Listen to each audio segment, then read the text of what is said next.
This afternoon we're joined by Dev and Ed from Tech4Good South West. Thank you very much, guys, for joining us today.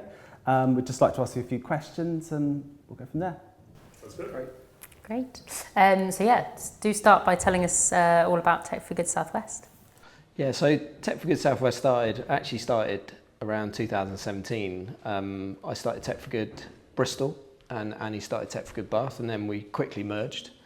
And I guess our original mission was both of us having a long sort of career in the not-for-profit sector, and we saw this huge digital divide between the tech sector and the voluntary and community sector, and there was just such a big opportunity for those skills to be shared.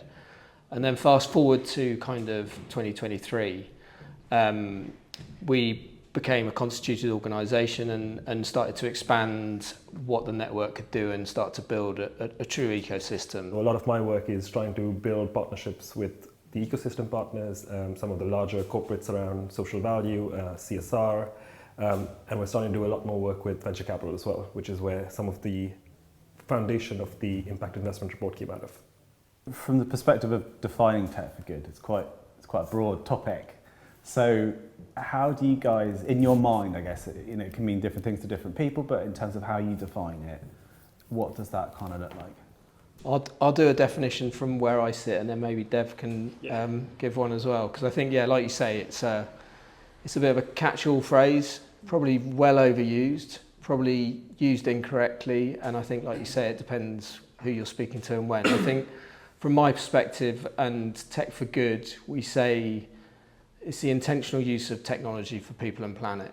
And again, that's still pretty vague, but I think I see it as there's the enabling and enhancing technology use within sectors that are supporting communities, so not-for-profit sector. It's not just about creating jobs, it's not just about serving a sector in particular, but it's actually how that differentiates itself in the outcomes. We feel like what we got from talking to both founders, ecosystem partners and investors, that there's a lot of great support available at the very early stage, so like the accelerators that you talked about, or sort of the incubators in that phase.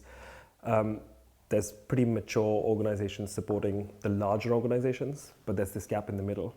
And as they sort of like get past that like startup phase and they're going through the growing pains of a scale up, there's still room for us as an ecosystem and as a region to do more. And what we don't want is some of these great founders and teams to have to feel like, oh, well, we can't grow here and we have to leave the region to do that. And that's something that we're quite conscious about in how do we attract better support, both in terms of capital, in terms of talent, in terms of just resources in general for these founders not to feel like that they've got a glass ceiling being in the Southwest.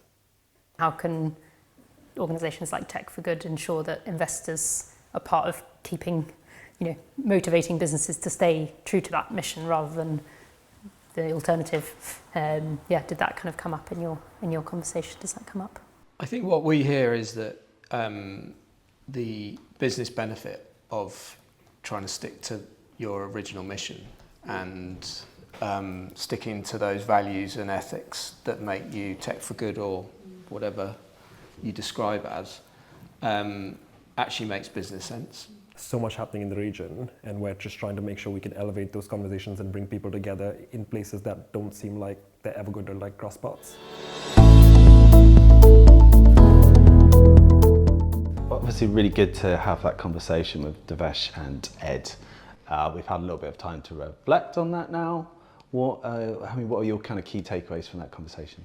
I guess it kind of shows that for a lot of tech businesses, you're not going to kind of become Tech4Good later in your life as a business. It's about that intention, but you can still participate in the Tech4Good movement if you have a tech product later by sharing your insight with charities, running schemes, participating in the kind of programs that they talked about. You can still be part of that ecosystem even if you've not given yourself that badge. But that was really interesting. Ensuring that Tech4Good businesses that start here stay here and grow here.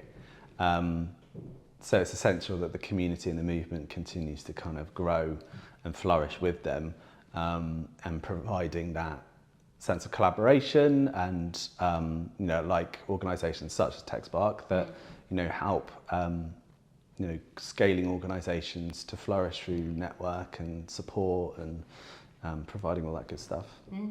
If you're a technology organisation, you've got expertise, you've got resources at your disposal, then what could be a better movement to get involved with than Tech4Good, which is all about at a grassroots level improving digital skills, but then also ultimately being a force for good in the world.